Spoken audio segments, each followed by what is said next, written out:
చిన్నప్పటి నుంచి మనకు ఈ మతంలో ఉండే భాష తెలుసు. ఎప్పుడు హల్లెలూయా చెప్పాలి, ఎప్పుడు ప్రైజ్ ద లార్డ్ చెప్పాలి, ఎవరిని చూస్తే వందనాలు చెప్పాలి, ఎవరిని చూస్తే ప్రైజ్ ద లార్డ్ చెప్పాలి, ఏ సంచేసుకున్న సార్ను చూస్తే నమస్కారం అన్నా అని చెప్పాలి. ఇవన్నీ మనకు అలవాటైపోయినాయి.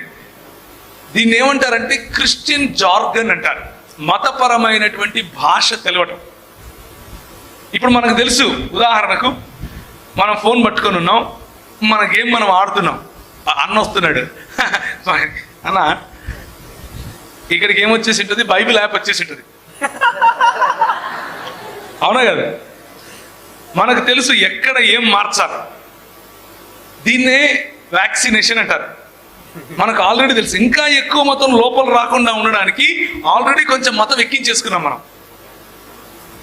కాబట్టి ఈ మతాన్ని దూరం నుంచే చూసి సంతోషిస్తూ ఉంటాం.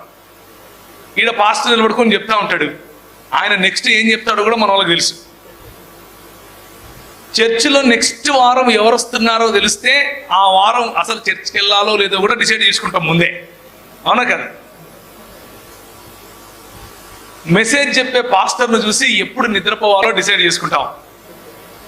మెసేజ్ చెప్పే అన్నం చూసి ఏ టైంలో ఇంటర్వెల్ ఇస్తాడు, ఏ టైంలో ఈయన పాట పాడతాడు, ఏ టైంలో ఈయన లాస్ట్ ఫైట్ చేస్తాడు, ఏ టైంలో ఈయన ఫస్ట్ ఫైట్ చేస్తాడు, అన్ని తెలుసు మనకు.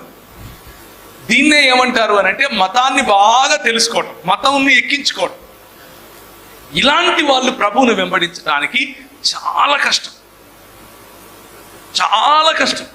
ఎందుకు అని అంటే వాళ్ళు చిన్నప్పటి నుంచి చూస్తూనే ఉన్నారు వాళ్ళ అమ్మ నాయనలని, చిన్నప్పటి నుంచి చూస్తూనే ఉన్నారు వాళ్ళ పాస్టర్లని, చిన్నప్పటి నుంచి చూస్తూనే ఉన్నారు మతంలో ఉన్న రాజకీయాన్ని, చిన్నప్పటి నుంచి చూస్తూనే ఉన్నారు సంఘంలో ఉన్న కుళ్ళిపోయినటువంటి మతాన్ని.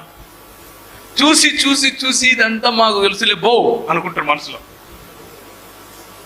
చూసినాంలే, దేవుడు నీ కోసం రక్తం కార్చాడు, మాకు తెలీదు, మాకు తెలీదు, ఇప్పుడు నువ్వు వచ్చి చెప్పాలా?